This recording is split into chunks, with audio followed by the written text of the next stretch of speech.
Good morning, students.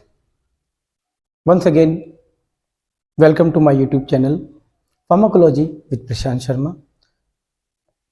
We are studying about the bioassays. हमने देखा bioassay के principles, bioassay अलग अलग इंसुलिन के लिए, डी-ट्यूबरकुलिन के लिए, ऑक्सीटोसिन के लिए. आज हम बात कर रहे हैं इसी कड़ी में बायोएसे ऑफ एड्रेनोकॉर्टिकोट्रोपिक हार्मोन्स. देखिए, एड्रेनोकॉर्टिकोट्रोपिक हार्मोन्स जो है उसके बायोएसे में जो प्रिंसिपल इन्वॉल्व है उसमें स्टूडेंट्स ये चीज़ है कि ये आपका ACTH जो है, एड्रेनोकॉर्टिकोट्रोपिक हार्मोन जो है, ये रिस्पॉन्सिबल होता है आपके डिप्लीशन ऑफ एस्कॉर्बिक एसिड. कहाँ पे? In adrenal glands.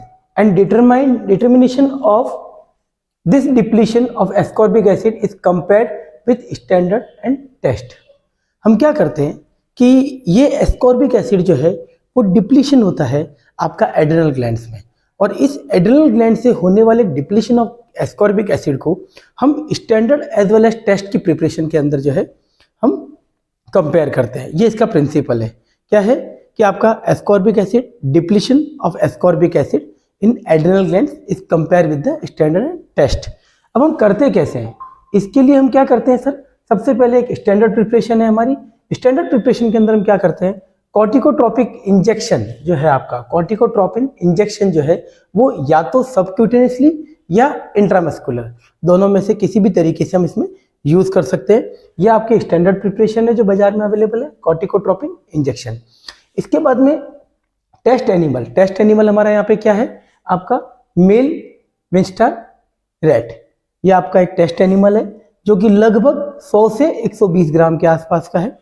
अब हम क्या कर रहे हैं इसके अंदर, इस प्रोसीजर में हम सबसे पहले हम ये कर रहे हैं कि इस रैट को हमने मेंटेन किया for the 1 week on the constant temperature.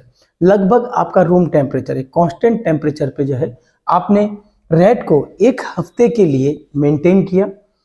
बाद में आपने क्या किया? ऑन 7th डे, 7वें दिन जो है, pituitary gland which is responsible for the ACTH is removed.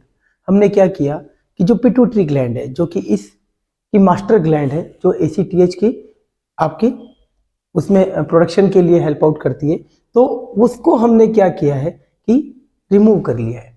Rat को क्या किया है? 7 दिन हमने मेंटेन किया है नॉर्मल टेम्परेचर को. उसके बाद में हमने 7वें दिन पिट्यूटरी ग्लैंड को उसमें से रिमूव कर दिया है.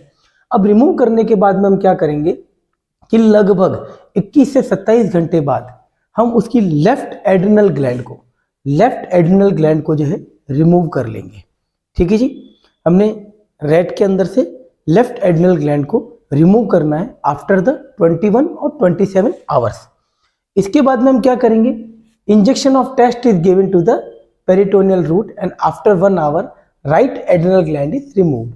यानी हमने उसको पेरिटोनियल रूट से जो है आपका टेस्ट प्रिपरेशन, जिसे हमें कंपेयर करना है स्टैंडर्ड के साथ में, उसे हमने क्या किया है? रैट को जो है पेरिटोनियल कैविटी से, पेरिटोनियल रूट से जो है हमने उसको दिया है. 1 घंटे बाद हमने राइट एड्रिनल ग्लैंड को रिमूव कर लिया है. ठीक है जी. Both right and left adrenal gland is removed and separately from the connective tissue and weight separately. अब हमने क्या कर दिया कि पहले हमारा राइट एड्रिनल ग्लैंड हमने अलग कर लिया था. अभी हमने क्या किया कि पहले हमने जो है आपका राइट एड्रिनल ग्लैंड अलग कर दिया था और लेफ्ट एड्रिनल ग्लैंड जो है वो भी रिमूव कर लिया. अब उसके बाद में हमने क्या किया सर कि इसको दोनों को जो है हमने उसके साइड के कनेक्टिव टिश्यूज को हटा के दोनों एड्रिनल ग्लैंड जो थी उसको हमने क्या किया? वेट कर लिया अलग अलग. ठीक है. राइट का वेट अलग, लेफ्ट का वेट अलग. Adrenal glands are homogenised in the glass homogeniser. अब हमें क्या करना है? ये जो एड्रिनल ग्लैंड हमने जो अलग की है उसको हमें होमोजेनाइज करना है. किसमें? ग्लास होमोजेनाइजर, जो कि कंटेन करेगा क्या चीज sir?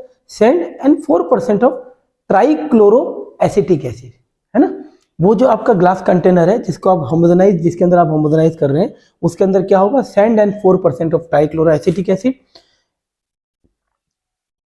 And their total ascorbic acid is determined by the रैन एंड कुथर मेथड. रैन एंड कुथर मेथड से हम क्या करेंगे? उसके अंदर जो एस्कॉर्बिक एसिड कितना है उसको हम जो है डिटरमाइन कर लेंगे. इसी तरीके से सेम प्रोसेस को हम रिपीट करेंगे स्टैंडर्ड प्रिपरेशन के साथ, जो कि हमने क्या ली थी? कॉर्टिकोट्रोपिन इंजेक्शन, जिसको हम सबक्यूटेनियसली या IM देके फिर से सेम प्रिपरेशन को सेम इसी तरीके से रैट को लेना है। 7 दिन जो रैट रखा है उसमें हमने क्या किया है, यहाँ पे टेस्ट की जगह अब हम स्टैंडर्ड प्रिपरेशन देंगे। तो स्टैंडर्ड प्रिपरेशन से टेस्ट प्रिपरेशन का कितना डिप्लीशन है एस्कॉर्बिक एसिड का वो हम डिटरमाइन करेंगे, कंपैरिजन करेंगे, और पोटेंशियल रेशियो जो है वो हम क्या करेंगे, डिटरमाइन करेंगे बाय 6 पॉइंट बायोएसे। जब हमने बायोएसे के प्रिंसिपल पढ़े थे तब हमने देखा था इसमें कि 4 पॉइंट बायोएसे 6 पॉइंट बायोएसे क्या होता है। तो एक्यूरेसी मेंटेन करने के लिए हम 6 पॉइंट बायोएसे के थ्रू जो है इसकी स्टडीज को कंडक्ट करेंगे। तो ये हमारा था एड्रेनोकॉर्टिकोट्रोपिक हार्मोन का बायोएसे, जो कि हम करते हैं इस प्रिंसिपल पे कि पिट्यूटरी ग्लैंड जो है एसीटीएच जो होता है रिस्पॉन्सिबल होता है for depletion of ascorbic acid from the adrenal gland and is determine the depletion of ascorbic acid and compare with the standard and test. तो इस तरीके से जो डिप्लीशन ऑफ एस्कॉर्बिक एसिड है वो हम स्टैंडर्ड और टेस्ट के बीच में कंपेयर कर लेते हैं। ठीक है, तो ये था सर एड्रेनोकॉर्टिकोट्रोपिक हार्मोन्स का बायोएसे। होप आपको ये बायोएसे समझ में आया होगा, छोटा सा बायोएसे है। ठीक है, मैं आशा करता हूँ। और प्लीज़ अगर आपको समझ में आया, मेरे साथ पढ़ना पसंद है तो प्लीज़ लाइक कीजिए, शेयर कीजिए और सब्सक्राइब कीजिए pharmacology with Prashant Sharma. Thank you students.